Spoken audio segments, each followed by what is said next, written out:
Mais comment tu vas dormir paisiblement après avoir vu ça? Suite à un voyage scolaire, une classe de collégiens a embarqué à bord d'un TGV en direction de leur ville d'origine, Tokyo. Alors que le train traversait un tunnel, le sol s'est mis à trembler, le train a déraillé. En quelques secondes, tout est devenu complètement noir.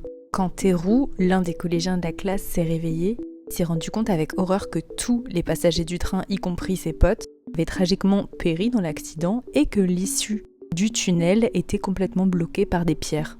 Terrifié, Teru s'est alors mis à chercher des survivants et après plusieurs minutes d'angoisse, il a fini par tomber sur une fille, Ako, et un garçon, Nobuo. Une fois réunis, les trois jeunes ont finalement essayé de quitter ce tunnel sans avoir la moindre idée de ce qui s'était passé, ni de pourquoi personne n'était venu à leur rescousse jusqu'à présent. Alors après plusieurs journées d'errance, ils ont fini par se séparer, en se disant que de cette façon, ils auraient peut-être plus de chances de s'en sortir, de trouver une issue sans savoir que tout ça, ça aurait son lot de conséquences. En effet, ce qui s'est passé, c'est que Teru, lui, après des heures de recherche, a fini par trouver une issue. Mais malheureusement, en parallèle, pendant ce temps-là, Nobuo, lui, a fini par complètement perdre la boule à cause de la solitude et de toute cette situation. Il s'est mis à se peindre le corps de la tête aux pieds, jusqu'à ressembler à ça. Et alors quand il a finalement croisé le chemin de la pauvre Ako, Nobuo a fini par l'attaquer violemment sans aucune raison.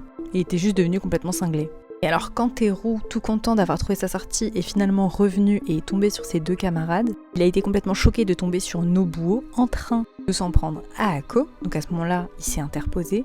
Il a donné un coup à Nobuo, a attrapé Ako par la main et s'est mis à courir avec elle dans le but de s'enfuir. Comme ça, les deux ont couru jusqu'à l'issue du tunnel, mais une fois sortis, Teru et Ako se sont rendus compte que leur cauchemar était loin d'être terminé. Parce que l'extérieur du tunnel était encore plus apocalyptique que l'intérieur. Alors, qu'est-ce qui a bien pu causer cet effondrement? Qu'est-ce qui se passe à Tokyo? Pourquoi est-ce que personne n'est venu les secourir pendant tout ce temps?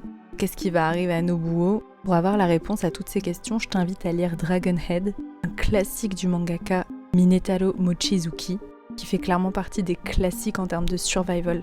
Ce manga, il est incroyable, je trouve qu'il reflète vraiment très bien les thèmes de l'isolement, de la folie, de jusqu'à où les êtres humains sont prêts à aller quand ils font face à des situations aussi extrêmes. En tout cas, le manga est super bien écrit. Si tu aimes les histoires de survie du type Battle Royale, tu vas adorer Dragon Head.